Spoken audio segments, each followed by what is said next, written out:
opportunities. It's very important.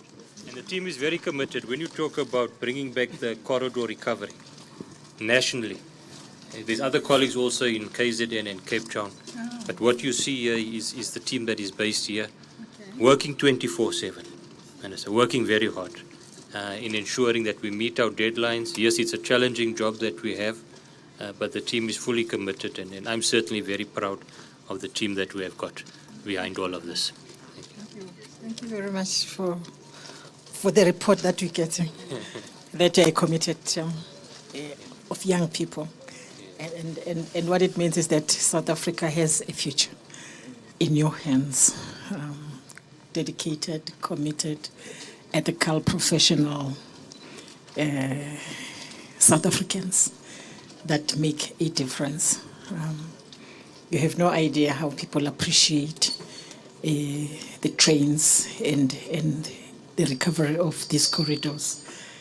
It talks to people direct. They're able to save money, paying 1,900 per month, today paying 300 Rand. That's the real saving, and thanks to you. So, yeah, we really want to appreciate the work that you're doing. I will visit you alone one day so that you can tell me more. Okay. Are you taking us through? Yeah. Yes, I will. Before we move in, let's just have a quick safety talk before we move in. The sub is currently on load because we are running trains, but it's safe, but we just want to have a quick safety briefing. Good morning, everybody. When we enter the sub, I don't want any equipment higher than shoulder height, especially when we go at the back. When there's a fault on a line, the track breaker will trip, but it's one huge sound. Please don't run. It's just going to trip and it's going to do its own thing. And don't touch or anything. But me and my electrician will, guide you guys inside. Thanks a lot. All right. Thank you. Okay. Okay, Minister, this is Elandsfontein substation. It's one of the substations that we have recovered for the corridor recovery. There is 4 of them on the Germiston line. This is one of them. We have Elandsfontein, Kempton Park, and then Beachley and Tembisa. It's a big sub. It's a W-unit sub that we have also upgraded in terms of capacity to allow us to run more trains. So it's much more than what we used to have before. So we just wanted to show you some of the photos. Probably you may have seen the Minister. This is how it used to look outside, and also on the other side. When we came here and started with the recovery, this is where we began. We needed to strip everything and then rebuild from scratch. Okay. So as you enter the sub, we just put some of the photos, as we said, just to show you how it looked like. They have the whole foundation. The floor was removed because there were cables that they were looking for. They were also taking out the reinforcement, the steel reinforcement that was on the floor. So we had to demolish the entire floor and then rebuild it from scratch as you see it today. Were there any arrests? For this specific one, Minister, there has been arrest within our environment. In fact, there's been some stiff prosecution around that with the issue of cable theft and OHTE. But I think the simple message that you are saying, Minister, not enough has been done around this. If you look at the extent of the theft and vandalism in terms of arrest around that, not full accountability of that. But if we look at within, broadly speaking, where there's been arrest in Cape Town, here in Gauteng, and also targeting these criminal syndicates, because this is organized. It's syndicates behind this. It's not somebody that wakes up tomorrow and comes in. So that's what we're targeting, some of these things. And government's position to ban the export of some of this critical material has had a huge impact in terms of curbing theft and vandalism. So that was a very good step. I know it's been extended by another 6 months to monitor the effectiveness on that. But generally speaking, over and above, there's a lot more accountability that needs to be done within the extent of theft and vandalism that we have seen. Thank you. So this site is what we call the DC site. This is where now the power from this site goes straight to the line from these breakers here. When the gentleman was talking about the breaker tripping, he was talking about one of these. I always say that at home, that little breaker that controls the lights and the geyser, one of them is similar to what we have here. So it's a big breaker that cuts huge amounts of current, 4,000 volts.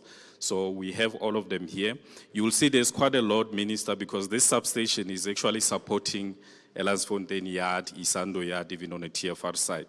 When the lines are working, the jet fuel trains that are coming to our Tambo, they come through the line that goes to Isando, and this is a sub that provides power.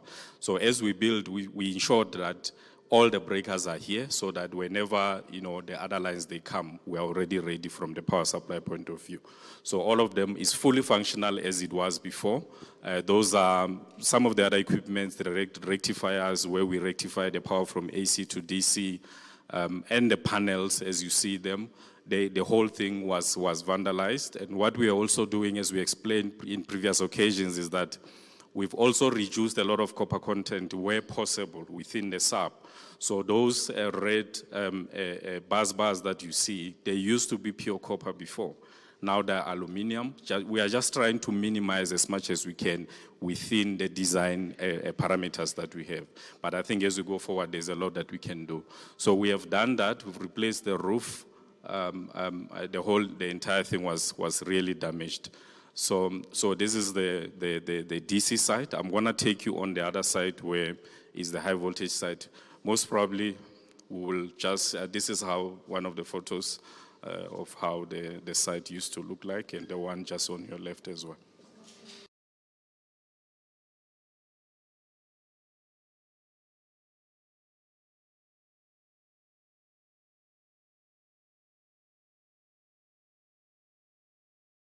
Power that we get from Eskom, this is where we step it down to the values that we need for us to be able to run trains. So the transformer that used to be here used to look like this.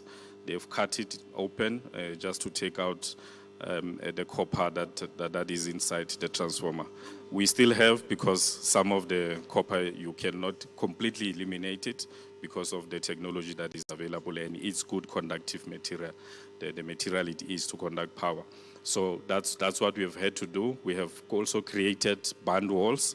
What happened when they vandalized this transformer, there was a lot of oil spillage that went out and contaminated the soil. So we had to dig around and actually remove a lot of soil that was contaminated. But now we've created a system that will be able to catch the oil as and when that vandalism, or well, should there be any fault, because oil can spill because of maybe something is not right. But we are able to then catch it and then train it properly in a safe way. So for environment, for environmental issues, we've also catered for that as part of our project. So all these items that you see here, they are new, they have been installed. I think about 95%, Minister, of the equipment you see here was sourced and manufactured in South Africa. Here in Gauteng specifically, Nice, Germiston, Centurion, the companies that manufacture this stuff are here. Just only a small percentage of it was brought in. In terms of design as well as installation, everyone that worked here is our own local engineers, technicians, artisans that worked on this project. So we are fully capable to build these units. When they were built 60, 70 years ago, we were probably not involved, but now I can confirm that we can build these things from scratch without any extra assistance. Yes. Just also mention to the Minister the time frames. This is the long lead item. Yes, yes. On the project, this is the item that sits on our critical path. When this item comes, the project is complete. So when we started in Mabopane, this used to take about 6 to 8 months to arrive in terms of manufacturing. But with the engagements that we've been having with the manufacturers, we are able now to get these units between 4 to 5 months. And some of them now are fully manufactured 100% here in the country because the market has also readied itself. So it takes long, but it's one component that is on our critical path. So we do everything else and just wait for this unit, usually in the project. So if you can get this quicker, then it means your sub can come on load much quicker. So we've done a lot of work in terms of trying to reduce it to have the shortest possible delivery periods. Essentially what it's saying is that because PRASA is ordering these components and this machinery, what's happening is that it's creating jobs, it's creating expertise, and exactly, which is being made here in South Africa. So the knock-on effect of PRASA getting up to speed is that even in the economy there's a knock-on effect because PRASA is a big infrastructure spender, and therefore you find that then people have got now more, what do they call it, confidence Yes. to actually beef up their companies and Yes. keep the specialized people there because they know there's going to be an order coming. Yeah. That I think is also Yeah. another beautiful thing to talk about. Yeah. Another beautiful thing is that communication. To say that the knock-on effects on the economy are quite big. Absolutely, absolutely. Yeah. The technicians that test these things at their factories, very young guys that do very, very interesting things in the factories. Black, young technicians and engineers. It's always exciting when you go there and we see them with their computers programming and doing this. We are very passionate about. We love this kind of things. So it's interesting. We've also enjoyed a lot. We've learned a lot. We've never built. This is unprecedented. The railways were never had to be rebuilt like this, and we did it. We did it internally with our own people. We've learned a lot along the way, and we are perfecting as we go along. So the next corridors are they are becoming easier and easier because now we know a lot that we didn't know back then. Yeah. No, thank you. I think that's about it for the substation.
Ladies and gentlemen, please gather around. We are about to start. The minister is about to brief the media to update the public about the progress. We're just going to give it another 2 minutes just to allow for certain news houses to connect to their newsrooms. The minister will be giving an update on the progress of rebuilding and recovering the passenger rail network infrastructure. We've just come from a train ride which was looking at the work that was done in returning the services in the Leralla.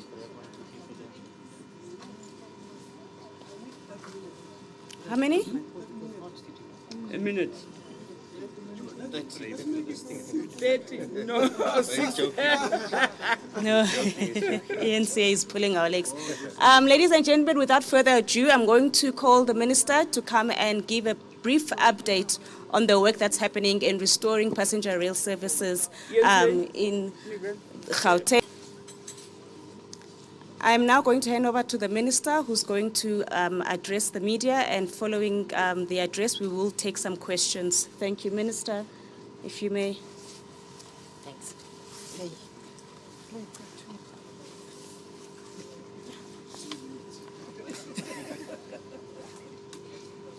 No, thank you very much.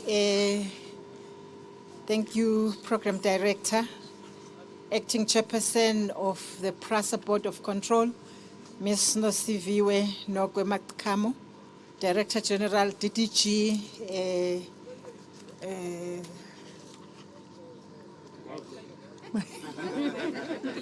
Makaipi,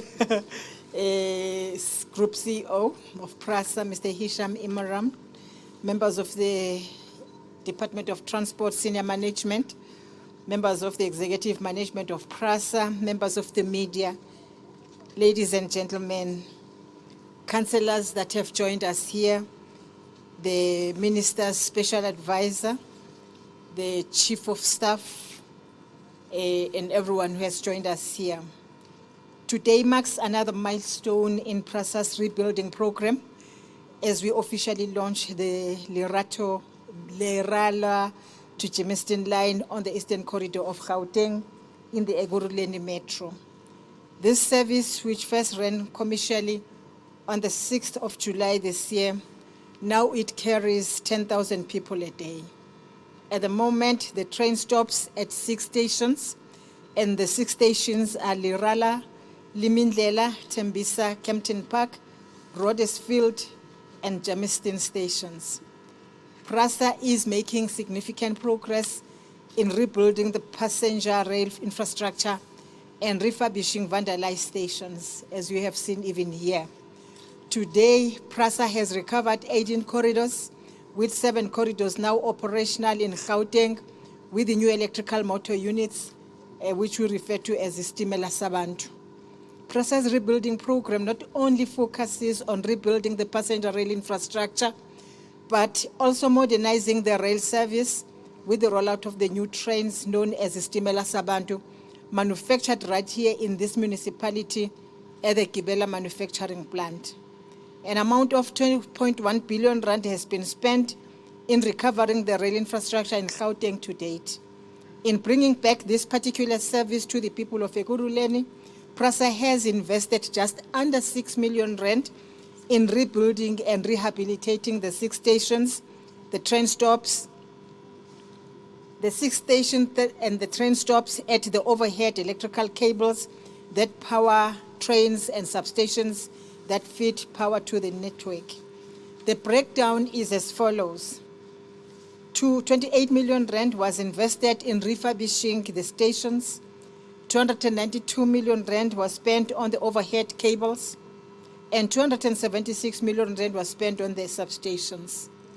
44 million rand was spent on rehabilitating and restoring the Elansfontein substations, which we are gathered at this morning. Work is in progress to extend the service from Germiston all the way to Johannesburg Park Station, with a total budget of 113 million rand allocated to this project. The following stations are due for major refurbishment under PRASA's National Station Improvement Program. The first one being Tembisa, at 10.7 million rand, Kempton Park at 94.5 million rand, and Isando at 18.9 million rand. We are pleased to announce that trial runs are currently underway between Centurion and Gulffontein. This is an important line that will link Pretoria to Johannesburg. This essential network will ensure that we fully recover the corridor that connects Pretoria and Johannesburg and ensure that people are able to once again utilize this service. Our interventions to restore urban passenger rail services aim to ensure that the return of passenger rail to the city is sustainable.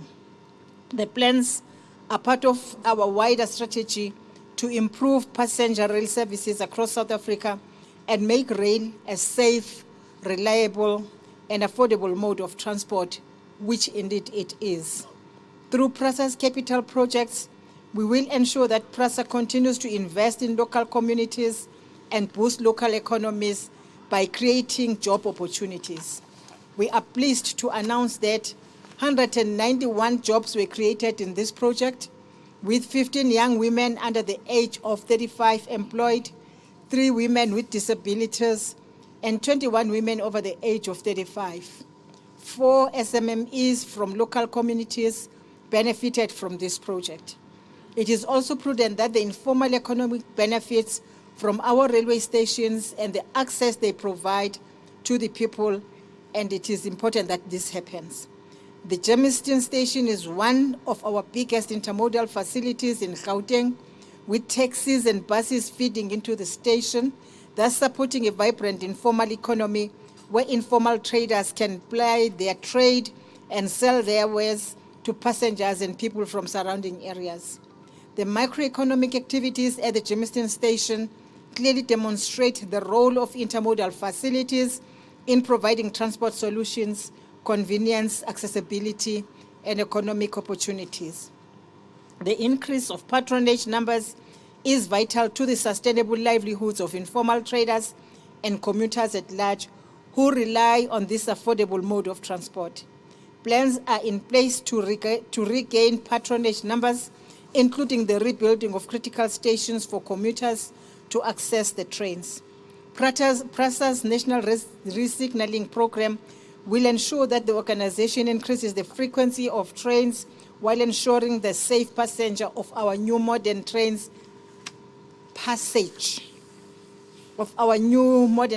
and safety for our passengers. We're also pleased to announce that since the implementation of PRASA's Integrated Security Plan, we have seen a reduction of security-related incidences in the PRASA environment by 75%.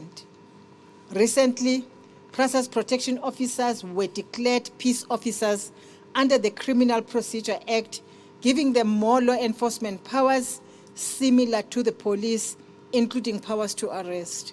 We would like to congratulate all the 286 PRASA peace officers who are now trained in criminal law and law in general, amongst many other modules.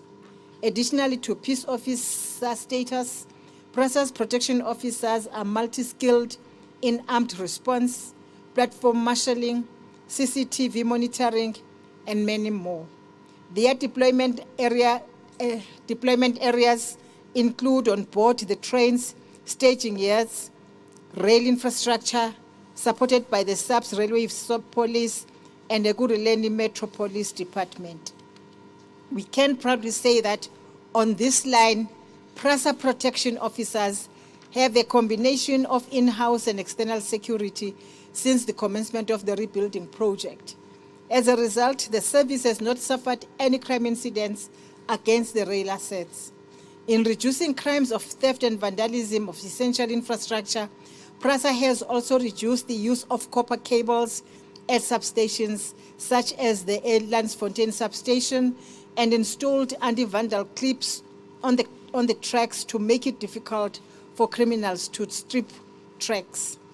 This financial year, we have prioritized 16 corridors for recovery, and 7 of these are here in Gauteng.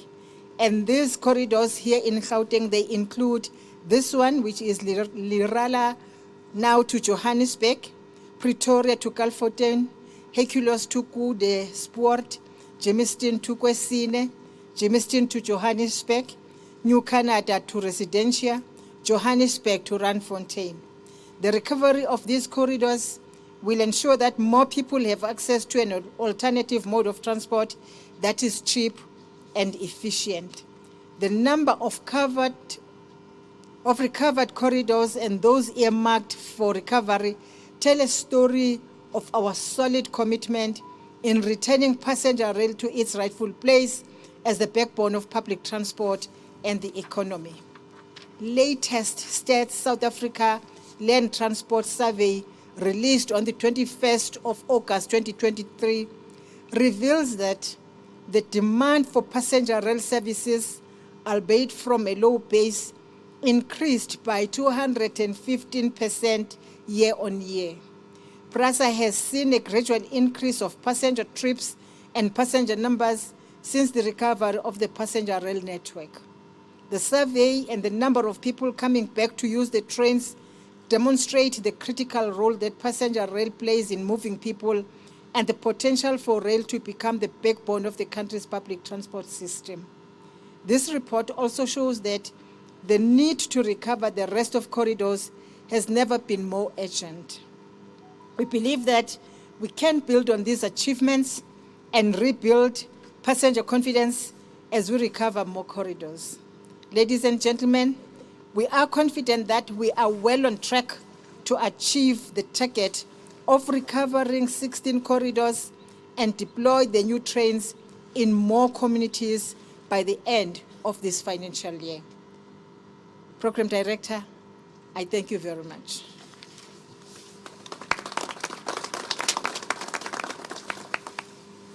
Thank you so much, Minister, for that update. I think it's quite important that the public is kept updated on the progress we are doing in recovering and restoring train services. I am now going to allow for the members of the media, our colleagues in journalism, to ask questions. The Minister is accompanied by the PRASA board. We do have Director Makamo, who's the acting chairperson of the board. We've got Directors Lutuli, Director Didimpia, Director Makaipe. They are all here to support the Minister. The Group CEO, Mr. Hisham Imran, is also here. He's also accompanied by the executive team. They're also here, and the management of Gauteng. I'm going to take questions. Round of 3 questions, then the Minister will come and respond, and then I'll take another round. If you can just put up your hands, say your name and the news organization you're from. I saw one hand at the back. I don't know if there's somebody else who would like to ask a question. We've got one gentleman here at the front, Mr. Manjanja.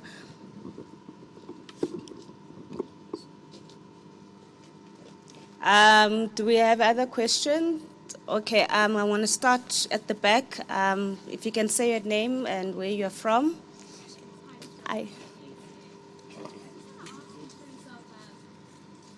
Just looking at the pictures that were taken of what happened, this is clearly an indictment on government that this was allowed to happen, and obviously billions are being spent to ensure that.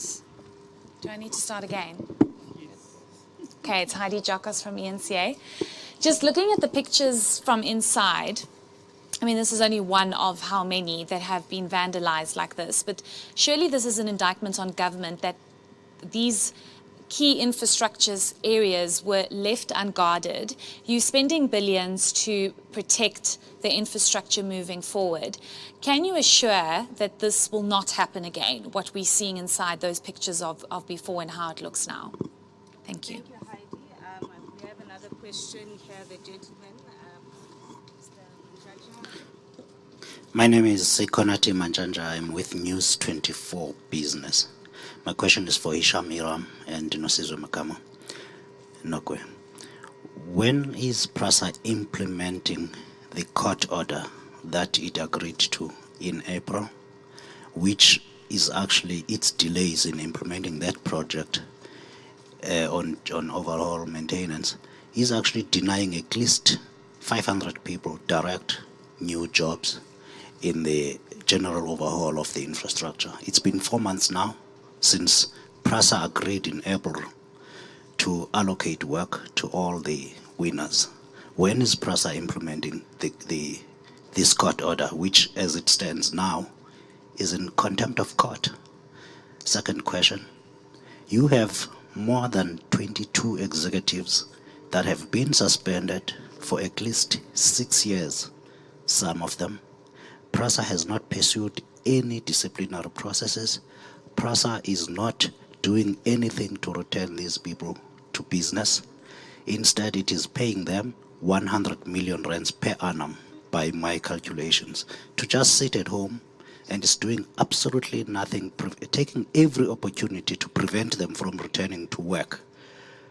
Ms. Makamo, you are now in charge of the board and the minister. Is there any accountability on the part of PRASA? There's 22 people at least who should be here today with you.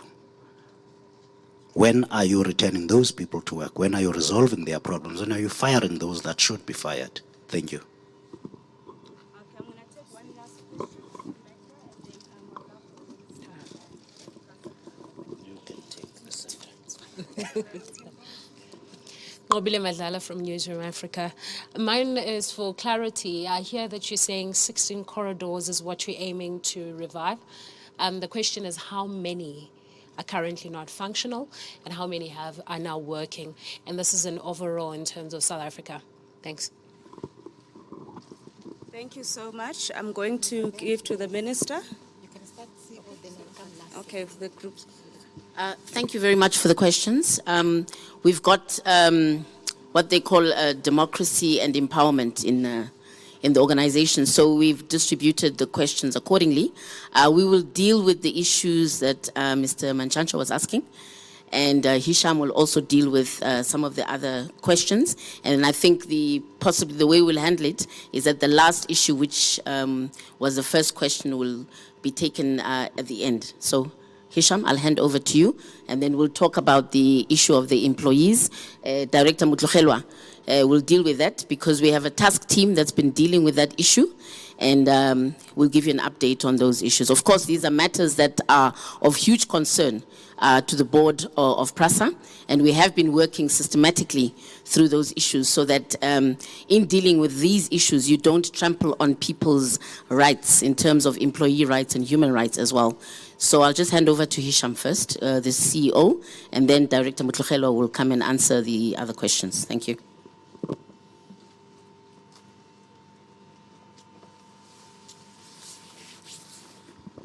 Good morning, everyone. I hope the launch of the Leralla to Germiston was well received by everyone.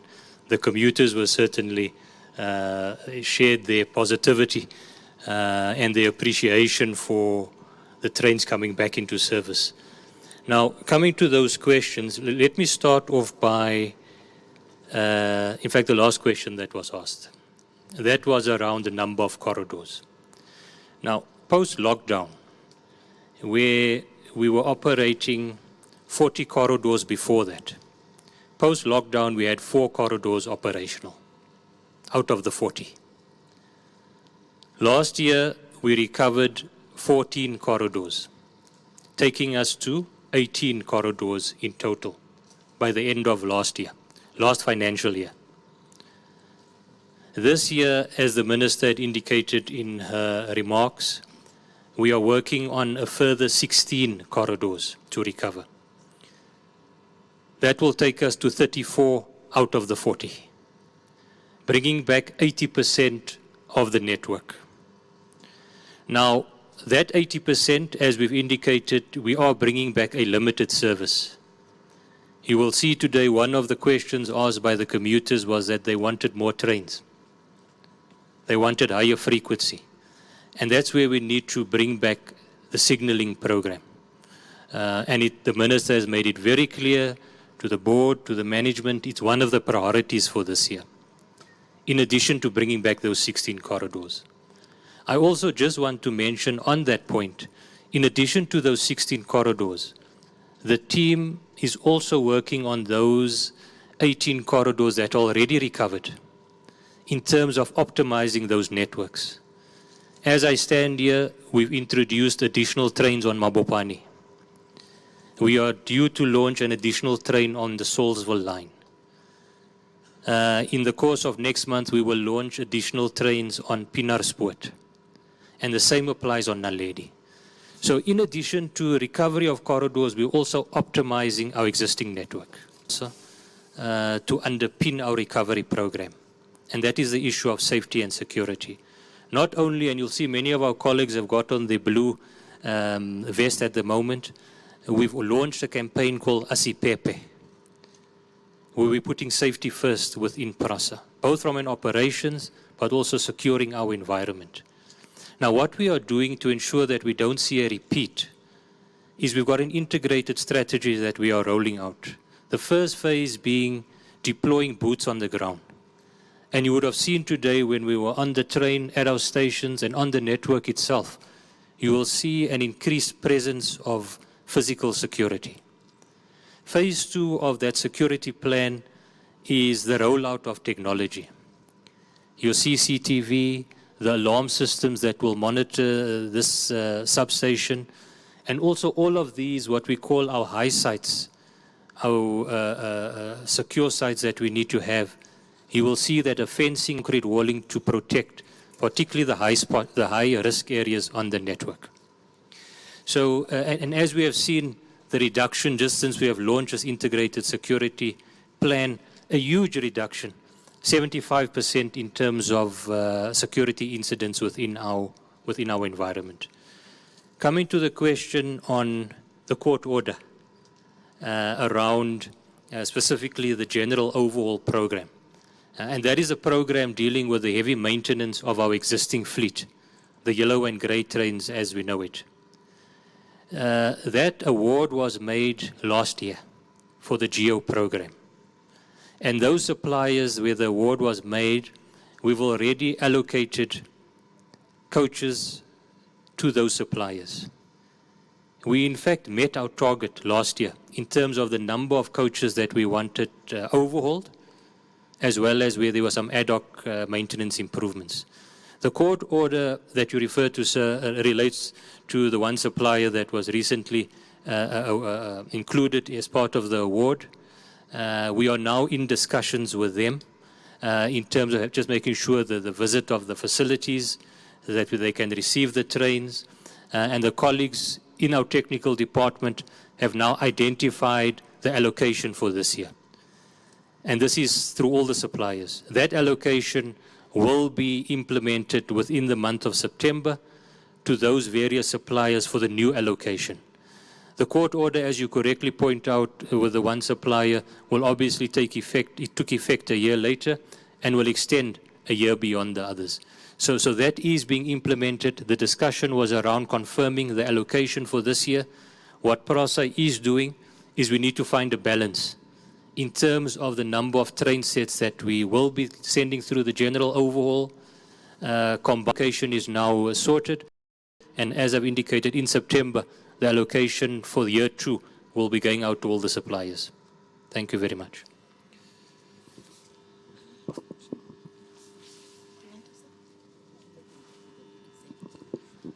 Good morning.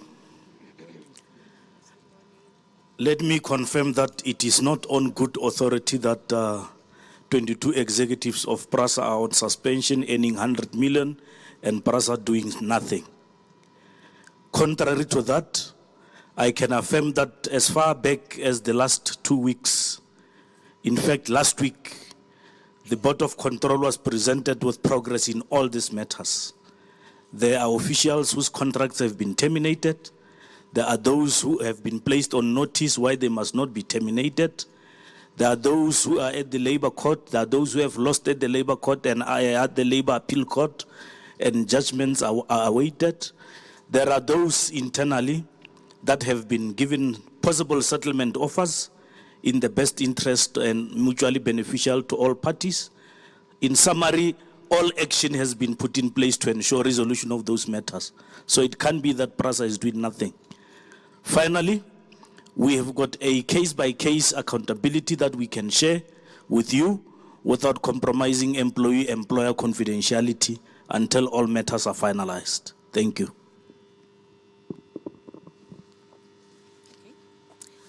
Thank you. And I think that if I look at the questions that were asked, directed to ourselves, including the minister, I think the CEO dealt with the issue that you were worried about. How can we give assurance that these things will not happen again?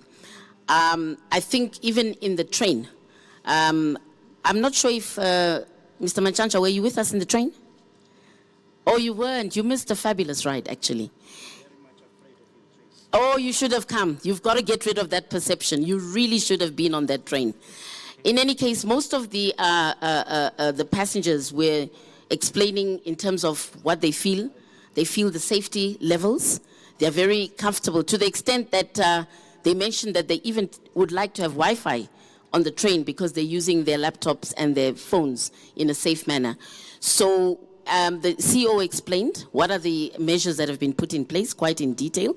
And also the fact that the walling is going to be going up and the very modern type of other implementation of the integrated security plan.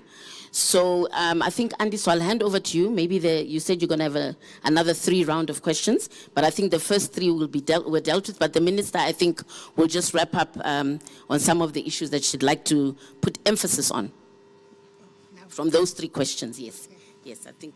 Yes. No, thank you very much, Acting Chair. You know, today I'm excited. I'm happy. I've been in a train with passengers who are sharing wonderful stories. Having been spending 1,900 rand for transportation only, now spending 300 rand. Having been spending something like 30-something rand per day, today spending 14 rand something rand return trip. For me, that is a wonderful story that I'm excited about. So that will be my starting point. Are you happy, Minister, about today? Very happy, because I met people who shared with me their story. I met students from tertiary institutions who said we are able to go to school even if NSFAS is or not paying, but we're able to go to school because our parents can afford at least 300 rand per month, not per day, per month. And for me, that is what one can celebrate. And therefore, I am a very happy person. If I was able, I was going to ululate, because I think today deserves that. So that's the one I just want to say. That's one. The second issue is that I'm telling the truth.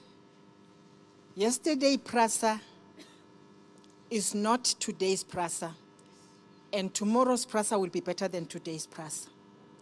And we're moving towards that.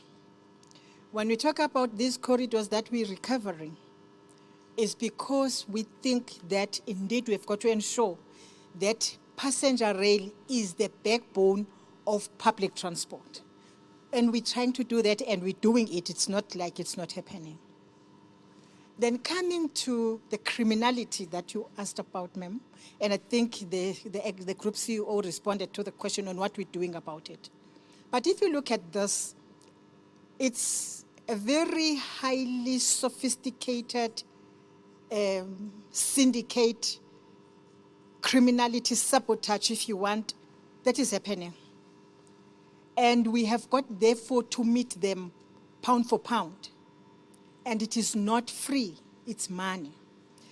By mere recovering these corridors and ensuring that trains are running, just that alone, it's a way of ensuring that these are secured, because those criminals will not come and dig just the infrastructure like they are doing and damage it in the manner in which they're doing.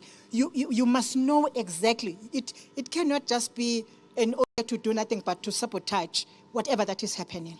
And I think I agree with you to say we've got to find these criminals and deal with them so that we teach them some lessons. And for me, I think it cannot therefore be that now that we've recovered these this infrastructure, for instance, then we say all is done. I think the work still need to continue to investigate to the extent that we're able to find out as to who is behind the sabotage.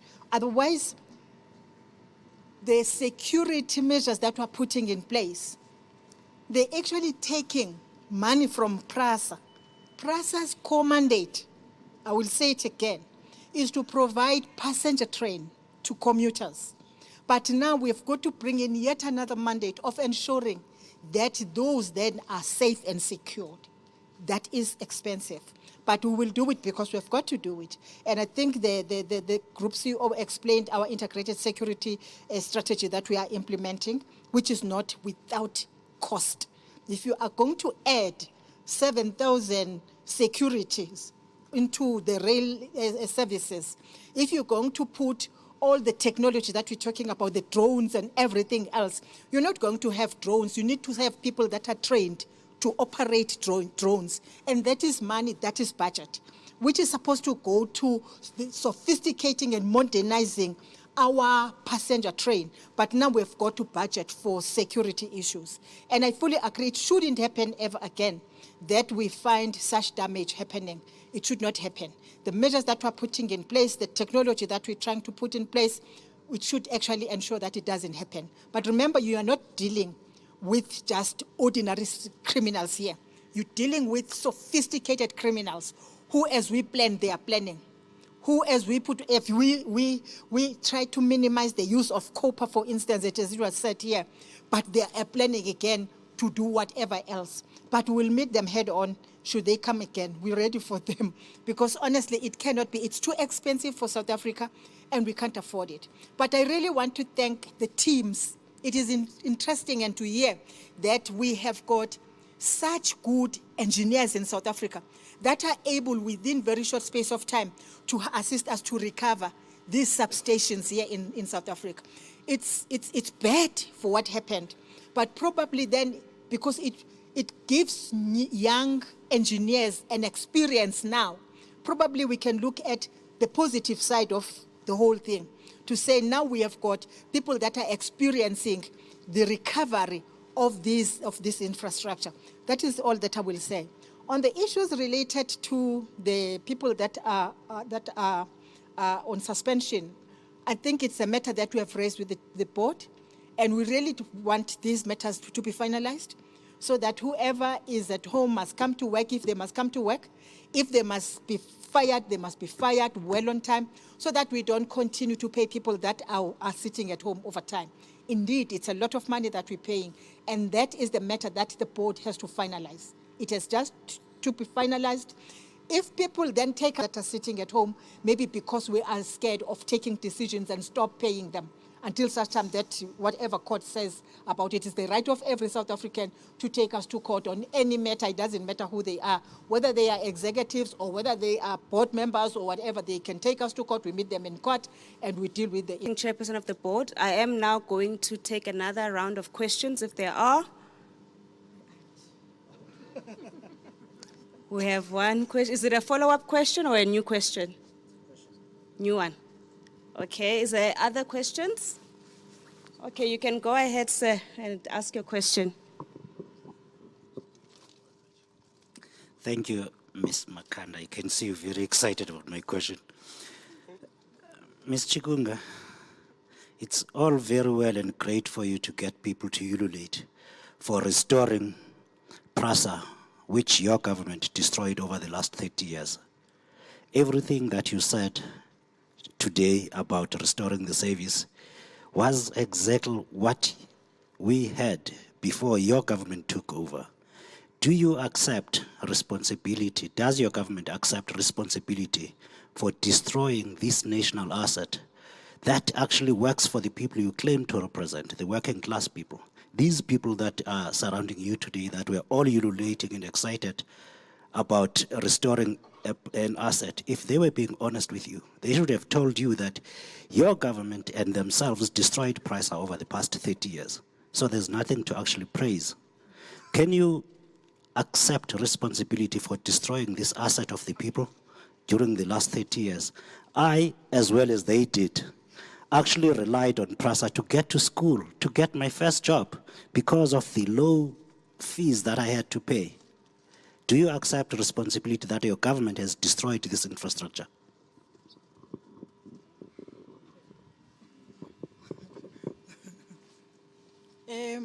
I used to be a passenger in the trains in the 80s, traveling from Escort to Pietermaritzburg, because at the time there were no trains, there were no taxis, there were no buses. We used to be cramped in those trains as black people, because remember, we would be cramped together, and then you'd have first class and the second class, which were not allowed to even see. So the services then were dependent on who you are in terms of racial group and everything.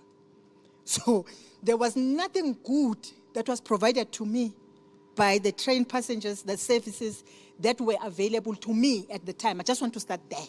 So I used trains from Pangeni to Durban, from Durban to Pietermaritzburg, from Pietermaritzburg to Escort. If you arrive at home with your money, you would actually be very lucky. Let me tell you my own experience. I was in the train I was from Pangeni, and I was supposed to board a train in Durban, I missed it. And I rushed to Pietermaritzburg, I got it there, but I couldn't have time to buy the ticket. I got inside there. And I gave the ticket examiner, I think it must have been 50 Rand, expecting him to give me the change. He didn't. He put it in the pocket. And I was screaming because that was the last money I had. And it was at night, and I was supposed to get some taxis to go home, to proceed home. And he just, instead of giving me the change, he was literally insulting me. Like I'm this young woman who is after him because he's a man, and so on and so forth. And everybody was looking at me. Everybody was scared because they'd seen me giving him money, but they were scared of him because if they'd said anything, as a matter of fact, they would have also been, insulted by that ticket examiner. That's my own experience in the trains. That is the service that we used to receive. Sitting on the cold benches, cold winter, waiting for the train without waiting station, with the criminals coming to take whatever that you have at the station at night.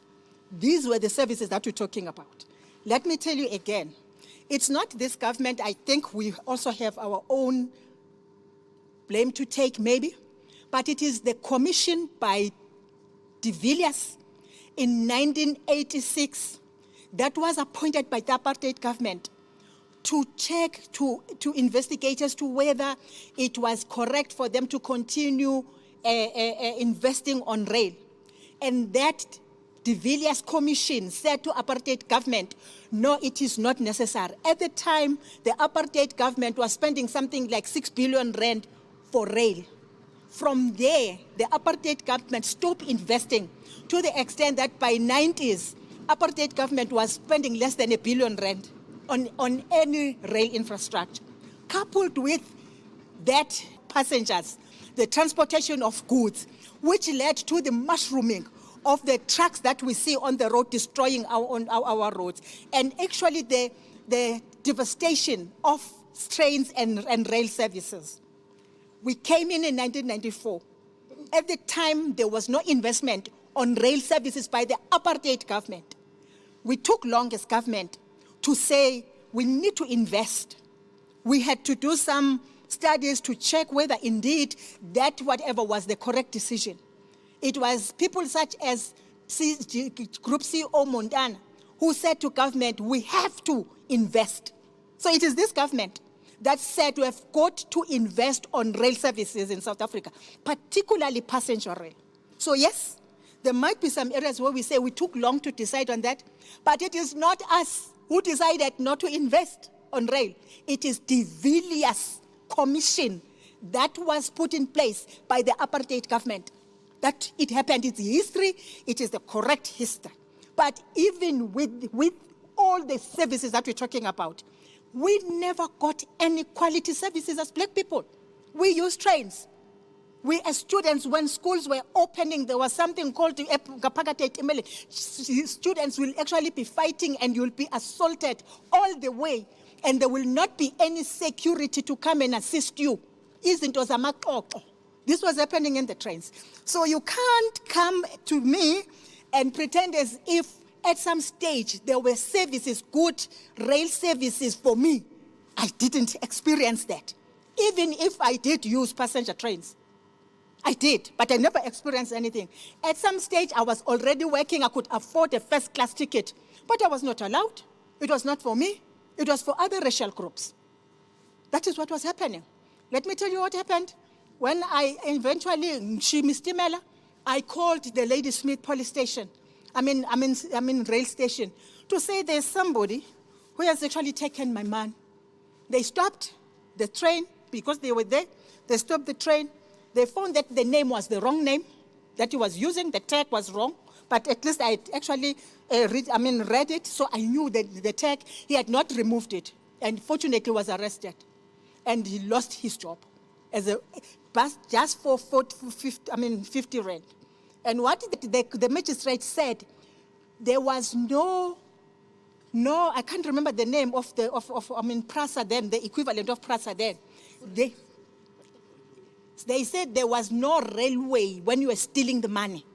But you became so selfish to the extent that you now decided to steal the money for somebody who is in front of you. Because they found the money and a lot of money in his pockets. A lot of it for that matter. So nobody from Escort, from Peter Marisbeck, actually paid for the ticket in the train itself. So the point I'm making is that it definitely might not be that correct for anyone to say it's 30 years. It's more than 30 years of de-investment, decision taken by a government that we are not going to invest. At least we have not taken any decision to say we are not going to invest. It may as well be that we took longer to decide to invest, but we are investing now. Thank you very much.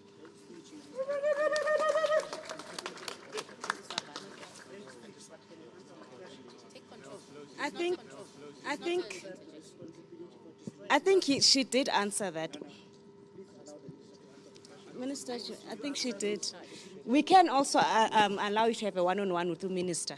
I think she did answer, and for other people who have to go elsewhere, I think we're going to have to allow for one-on-ones and wrap up this media briefing. I think she did answer extensively. I did hear her when I was listening to say that partially they can take decisions and accountability for some of the things that are happening on the rail infrastructure and the delay in deciding whether to invest in rail. But she did emphasize, yes.